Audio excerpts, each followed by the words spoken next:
Assalamualaikum warahmatullahi wabarakatuh. Jumpa kembali lagi dengan saya Udin dalam channel Kim Ude.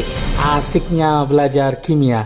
Materi hari ini adalah soal prediktif kimia CBT UM/UGM 2023 part 3. Part 1 sama part 2 sudah bisa ditonton di video sebelumnya. Semoga semakin paham, semakin siap untuk bertarung di CBT UM/UGM 2023. Dan jangan lupa pelajari juga di channel Kim Ude untuk soal-soal mulai tahun 2017, 2018, 2019, 2021, ya 2020 sudah ada di channel Kim Ude. Silakan pelajari supaya apa? Supaya teman-teman paham tentang model soal CBT UM/UGM. Untuk part 3 ini ada beberapa yang akan kita bahas ya. Salah satunya ada isomer, kemudian ada pH tetap keluar, kemudian ada isotop, isobar, isoton dan seterusnya. Juga nanti ada kesetimbangan ya. Ikuti terus channel Kim Ude, nanti akan kita bahas sampai tuntas part 3, part 4 dan seterusnya supaya teman-teman paham dan nanti bisa pas ujian CBT UM/UGM 2023. Seperti biasa sebelum saya bahas, like, subscribe, dan komentarnya. Juga lonceng ditekan supaya tidak ketinggalan video terbaru dari Kim Ude. Oke, kita mulai soal yang pertama tentang isomer ya. Senyawa yang memiliki isomer geometri, isomer ruang ya, isomer geometri atau yang dikenal dengan namanya cis-tran adalah yang mana ya? Apakah CH2 rangkap Cl2, apakah CH2 rangkap C, CH3 2 kali, apakah COH 2 kali C rangkap CH, COH, apakah CH3 2 kali C rangkap CHCl, atau CHCl rangkap CHCl. Manakah jawaban yang betul? Kita bahas di sebelah kanan. Oke, gimana pembahasannya? Seperti ini teman-teman, saya tulis solusinya dulu. Solusi untuk soal nomor 11 ya. Kenapa saya mulai nomor 11? Karena nomor 1 sampai 10 ada di part 1 sama part 2 ya. Silakan pelajari semuanya supaya paham model soalnya. Oke, untuk nomor 11 ini, ingat teman-teman, isomer cis-tran, cis itu yang sama sejajar, trans itu yang sama berseberangan ya. Jadi isomer geometri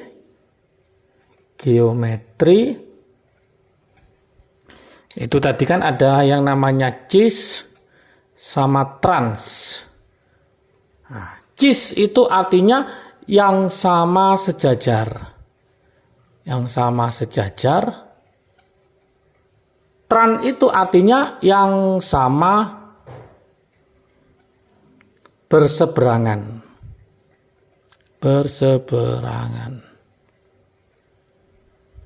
Oke, di sini ada trik asiknya teman-teman ya untuk isomer cis-tran itu. Trik asiknya saya tulis ya. Ada ikatan rangkap 2 ya. Ada yang sama pada C yang beda. Oke, itu intinya di situ nanti trik asiknya. Ada yang sama pada C yang berbeda. Itu dikatakan isomer geometri atau cis-tran. Berarti kalau dia bukan cis-tran berarti ada yang sama pada C yang sama. Nah, ini berarti trik asik yang kedua. Dikatakan istilahnya bukan cis-tran.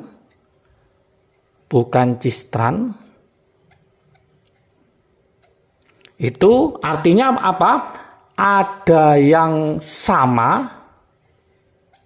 pada C yang sama.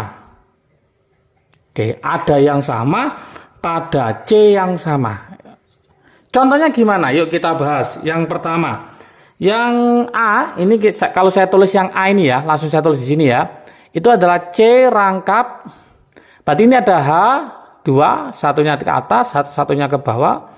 Ini ada Cl, satunya ke atas, satunya ke bawah. Lah, di sini ada yang sama pada C yang sama. Ini juga ada Cl yang sama pada C yang sama. Ini bukan cis-tran. Berarti ini bukan cistran. Kenapa? Karena ada yang sama pada C yang sama. Lanjut lagi ya. Yang ini, yang B. Yang B itu kalau saya tulis C rangkap, ini ada hanya 2, jelas bukan ini ya. Nah ini CH3-nya 2, CH3-nya 2. Nah sama, berarti ada yang sama pada C yang sama, ada yang sama pada C yang sama. Berarti dia bukan cistran. Ini juga C, ada COH sebanyak 2, berarti ada yang sama pada C yang sama. Ini juga sama, ada yang sama pada C yang sama sebanyak apa? 2 CH3. Berarti jawaban yang betul adalah yang E. Nah, yuk kita buktikan. Yang E itu apa? Nah, ini ada C rangkap C. Di situ ada H sama Cl. Ada H sama Cl. Kemudian ini ada H sama Cl. Nah, dari sini kita kelihatan ada yang sama pada C yang berbeda. Ada yang sama pada C yang berbeda, berarti inilah yang disebut dengan isomer cistran. Kalau posisi yang sama ini sejajar, maka ini disebut cis. Kalau nanti posisinya ternyata adalah C rangkap ini hanya taruh di atas, ini taruh di bawah, ini Cl, ini Cl. Jadi posisinya ternyata dia itu berseberangan, maka ini disebut dengan namanya trans. Nah, seperti itu teman-teman. Jadi untuk cistran itu trik asiknya ada yang sama pada C yang berbeda. Ada yang sama pada C yang berbeda, ada yang sama pada C yang berbeda. Dikatakan bukan cistran berarti ada yang sama pada C yang sama. Ada yang sama pada C yang sama, ada yang sama pada C yang sama, maka bukan cistran. Maka A, B, C, D itu bukan cistran. Itulah pembahasan soal nomor 11. Lanjut kita ke soal nomor 12 tentang pH ya. Tentang pH. Oke. Nomor 12 di situ diketahui adalah HCOH, asam format HCOOH bereaksi dengan apa? Yaitu dengan NaOH. Nah, nanti kalau habis semua hidrolisis, kalau ada sisa yang lemah berarti buffer. Kalau ada sisa yang kuat, gunakan rumus basa kuat ya, pH campuran. Jangan lupa di channel Kim UD sudah lengkap untuk pH campuran. Di sini diketahui 150 ml 0,1 molar. Kemudian NaOH-nya adalah sama enggak sama ya, 100 ml tapi konsentrasinya adalah 0,1 m. Oke, dari sini kelihatan bahwa nanti yang habis adalah yang basa kuat, berarti ini buffer. Nah, ini saya kalikan berarti ketemu 15 milimol. Ini kalau saya kalikan ketemu 10 milimol. Karena sisa yang lemah dengan garamnya maka namanya buffer. Maka kita pakai trik asiknya aja. Trik asiknya untuk penyangga. Karena ini yang sisa adalah asam, maka kita cari H+. Masih ingat trik asiknya? Ka besar kurangi kecil dibagi kecil. Sudah selesai ya. Oke. Yang ini sebagai yang besar karena 15, ini sebagai yang kecil. 10 lebih kecil daripada 15 ya. Kita masukkan Ka-nya adalah 2 kali 10 pangkat min 4. Besarnya adalah 15 dikurangi 10 dibagi 10. Oke, 15 kurangi 10, 5. 5 per 10 berarti setengah. Setengah kali 2, 1 berarti tinggal 10 pangkat min 4. Ini H+-nya. Oke, berarti pH-nya tinggal dilogkan aja. Ya, pH-nya berarti min log 10 pangkat min 4, maka hasilnya adalah 4. Selesai. Berarti opsi jawabannya betul untuk nomor 12 adalah yang B. Oke. Lanjut kita ke soal nomor 13. Nomor 13. Oke. Masih ingat trik asiknya untuk nomor 13? Teman-teman harus paham tentang apa? Isotop, isobar, isoton, dan isoelektron ya. Ini harus paham dulu. Oke. Isotop itu yang sama apanya? Belakangnya P. Berarti nanti proton sama. Proton sama. Itu trik asiknya. Isoton belakangnya huruf apa? N. Berarti artinya apa? Nanti neutronnya sama. Neutron sama. Isobar berarti logikanya AR-nya sama. Berarti nomor masanya sama. Nomor massa itu yang di atas ya. AR. Terakhir ada namanya isoelektron. Ini dari kata elek ya, elek. Berarti artinya apa? Elektronnya sama. Kalau ini sudah paham, berarti kita coba bahas soal nomor berapa? 13 ini. Suatu nuklida X mempunyai 10 proton. Berarti X ini punya 10 proton, berarti 10-nya di bawah. Dan 12 neutron. 12 neutron. Ingat rumusnya ya, mencari neutron itu rumusnya apa? A kurangi Z. Berarti neutronnya 12, A-nya dicari, Z-nya 10. Berarti A-nya ketemu berapa? 12 ditambah 10 berarti 22. Berarti ini 22. X-nya sudah ketemu. Sekarang kita cari Y-nya, nuklida Y. Nomor masanya 23. Kemudian nomor atomnya 11. Oke, apakah protonnya sama? Enggak sama, berarti bukan isotop. Apakah nomor masanya sama, AR-nya sama? Bukan, berarti bukan isobar. Sekarang neutronnya di sini berapa? 22 kurangi 10 berarti 12. 23 kurangi 11 12. Berarti ternyata dari sini neutronnya sama. Kalau neutronnya sama, maka pilihannya apa teman-teman? Yaitu isoton. Maka jawabannya adalah yang B, isoton, yaitu neutronnya sama. Kita lanjutkan ke soal nomor 14. Oke, perhatikan kesetimbangan yang terjadi berikut. Ada SCl2 ditambah 2C24, bentuknya gas ya. Hasilnya S dalam kurung CH2CH2Cl2 kali gas. Dalam wadah 1 liter. Ingat wadah 1 liter aman, berarti dia tidak berpengaruh ya. Wadah 1 liter. Terdapat 0,6 mol SCl2 dan 0,3 mol C24. Berarti ini adalah mula-mula teman-teman. Mula-mula. Jika pada saat setimbang ya S setimbang terdapat 0,1 mol SCH2CH2Cl2 kali, maka tetapan kesetimbangan Kc reaksinya adalah berapa? Apakah 5, apakah 10, apakah 15, apakah 20, apakah 25? Gimana penyelesaiannya? Kita taruh sebelah kanan. Oke, solusinya seperti ini. Langkah pertama kesetimbangan teman-teman itu tulis aja reaksinya ya. Nomor 14, tulis saja reaksinya. Saya tulis kembali di situ, yaitu apa? SCl2 ditambah 2C2H4 kesetimbangan menjadi S dalam kurung CH2 Cl. Bentar.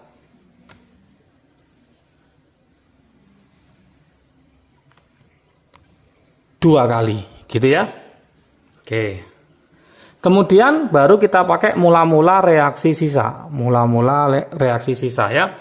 Mula-mula berapa? Mula-mula adalah 0,6. 0,6 ini juga 0,3. Ternyata dalam kesetimbangan ketemu 0,1. Nah, kemudian ini naik ya, naik. Jadi ini 0,1. Ini 1, 2, 1 pakai perbandingan koefisien. Berarti 0,1, 0,2. Ini 0,1 karena 1, 2, 1. Nah, hasilnya berarti ini dikurangi. Berarti 0,6 kurangi 0,1 ketemu 0,5. 0,3 kurangi 0,2 ketemu 0,1. Karena volumenya 1 liter dibagi 1, semuanya sama yaitu 0,1 M, 0,1 M, 0,5 M. Sehingga kita masukkan rumus Kc-nya. Berarti konsentrasi produk dibagi konsentrasi reaktan pangkat koefisien.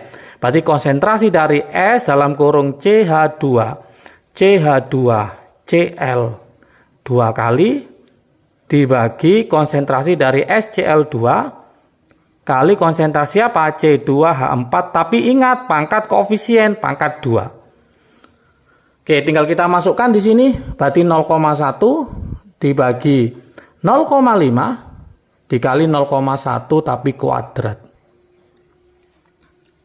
Oke, maka hasilnya 0,1 kita coret aja ya. Berarti hasilnya adalah 1 per 0,5 kali 0,1. Berarti nanti sama dengan 1 dibagi 0,05 atau 100 bagi 5, maka ketemu 20. Oke, maka hasilnya adalah 20, maka opsi jawaban yang betul adalah yang D. Oke, itu soal nomor 14. Kita lanjutkan ke soal nomor 15 tentang apa? Elektrolisis ya. Oke, nomor 15. Elektrolisis lautan ZnSO4 menghasilkan 16,25 gram logam Zn dengan AR-nya 65. Bila arus yang sama, kata arus yang sama ini berarti hukum Faraday 2 teman-teman. Yang digunakan untuk mengelektrolisis larutan NiSO4 dengan AR Ni 59, maka massa logam Ni yang diperoleh adalah berapa? Apakah 4,51 gram, apakah 14,75 gram, apakah 17,90 gram, apakah 23,03 gram, dan apakah 32,50 gram. Oke, ini pakai trik asiknya hukum Faraday 2. Nah, trik asiknya pakai hukum Faraday 2. Teman-teman paham ya hukum Faraday 2, trik asiknya di Kim UD, jangan sampai lupa. Hukum Faraday 2 nanti silahkan dipelajari ya materinya supaya paham. Nah, trik asiknya gimana? Yaitu mol dikali valensi sama dengan mol kali valensi. Udah pakai ini aja sudah selesai untuk mengerjakan soal nomor 15. Pada di part 2 itu pakai hukum Faraday 1 yaitu mol kali val sama dengan Faraday, di mana Faraday itu bisa I kali T per 96500 atau kolom per 96500. Silakan lihat di part 2 tentang soal prediktif kimia CBT UM/UGM 2023 ya. Oke, kita cek ZnSO4. ZnSO4 itu Zn-nya berapa plus teman-teman? Zn-nya adalah 2 plus. Berarti nanti valensinya adalah 2. Kemudian sama NiSO4. Berarti Ni-nya juga berapa plus? Ternyata Ni-nya adalah 2 plus. Berarti valensinya juga sama dengan 2. Berarti logikanya ini valensinya 2, ini juga 2, kan gitu. Tinggal berarti ini gram dibagi AR, miliknya si Zn ya, yang ini gram dibagi AR, tapi miliknya siapa? Miliknya si Ni. Ya, yang ini kita coret duanya sama. Nah, sudah tinggal kita bandingkan gramnya si Zn berapa? 16,25, berarti ini 16,25 dibagi AR-nya si Zn 65. Itu sama dengan gramnya dicari per AR-nya si Ni adalah 59. Sudah, tinggal perhitungan aja teman-teman ya, tinggal perhitungan saja. Berarti mencari gramnya tinggal kalikan silang 16,25 kali 59 dibagi 65 ya. Maka nanti akan ketemu sekitar 14,75 gram. Silahkan nanti dihitung hasilnya. Berarti opsi jawaban yang betul adalah yang B, yaitu 14,75 gram ya. Oke, semoga paham. Pembahasan untuk part 3 ini sudah ada tadi, mulai isomer registran, kemudian pH buffer, kemudian ada isotop, isoton, isobar, isoelektron, dan kemudian ada kesetimbangan dan ditutup dengan sel elektrolisis hukum Faraday 2. Ingat, sel elektrolisis bisa keluar di hukum Faraday 1 maupun hukum Faraday 2. Kalau hukum Faraday 1 trik asiknya mol val sama dengan Faraday. Kalau hukum Faraday 2 adalah mol val sama dengan mol val ya. Semua materinya sudah lengkap di channel Kim UD, silahkan pelajari supaya nanti kalau ada model soal yang lain teman-teman bisa mengerjakan dan tentunya benar. Oke, semangat belajar, salam sukses dari Kim UD. Asiknya belajar kimia. Assalamualaikum warahmatullahi wabarakatuh.